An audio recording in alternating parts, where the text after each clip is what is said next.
নমস্কার বন্ধুরা, কেমন আছো সবাই? সোমাস কুকিং অ্যান্ড ব্লগে সবাইকে স্বাগত জানাই।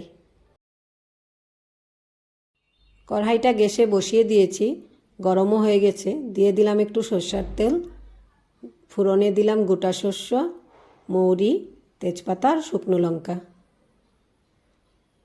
ফোড়নটা একটু ভাজা ভাজা হয়ে আসলে দিয়ে দিব ধুয়ে কেটে রাখা টমেটোগুলোকে দিয়ে দিলাম। এখন দিলাম একটু হলুদ গুঁড়ো আর একটু নুন।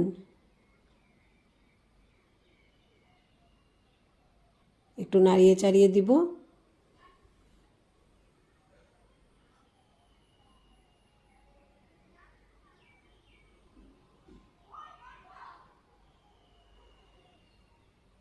এখন ঢাকা দিয়ে রাখবো 1 মিনিটের জন্য।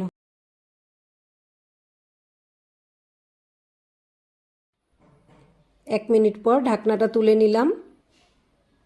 এখন আবারও একটু নাড়িয়ে চাড়িয়ে দিব।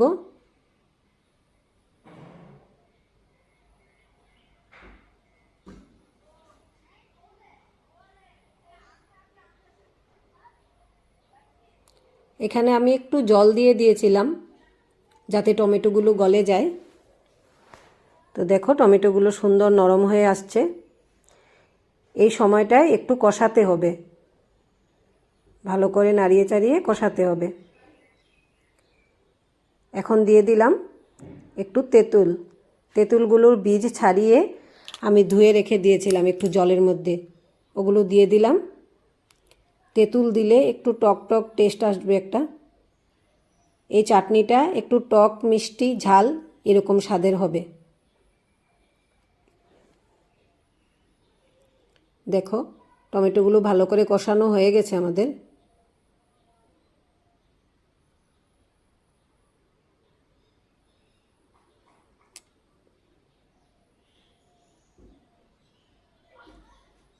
এই সময়টায় একটু জল দিয়ে দিব, যতটুকু পরিমাণ রাখবো চাটনিটা সেইটুকু জল দিয়ে দিলাম। জলটা ফুটে উঠেছে। এখন দিয়ে দিব কুড়ানো নারকেল কুড়া দিয়ে দিব একটু গুড়। আমি এটাতে গুড় ব্যবহার করছি, তোমরা ইচ্ছা করলে চিনিও দিয়ে দিতে পারো।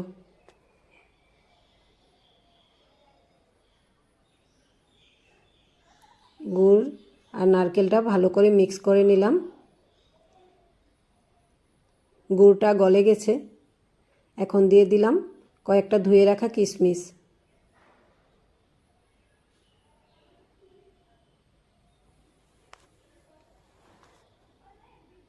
আমাদের চাটনিটা প্রায় রেডি। একটু ঘন হয়ে আসছে। দেখো আমাদের চাটনিটা এখন রেডি হয়ে গেছে। ঘরেই বলো বা অনুষ্ঠান বাড়িতে বলো, এরকম কিন্তু একটা টক ঝাল মিষ্টি চাটনি বানানোই যায়, তাই না? শেষ পর্যন্ত দেখার জন্য অনেক অনেক ধন্যবাদ বন্ধুদের। যদি আমার রেসিপি তোমাদের ভালো লাগে তবে চ্যানেলটিকে সাবস্ক্রাইব করে দিও আর ভিডিওটিকে লাইক কমেন্ট শেয়ার করে দিও।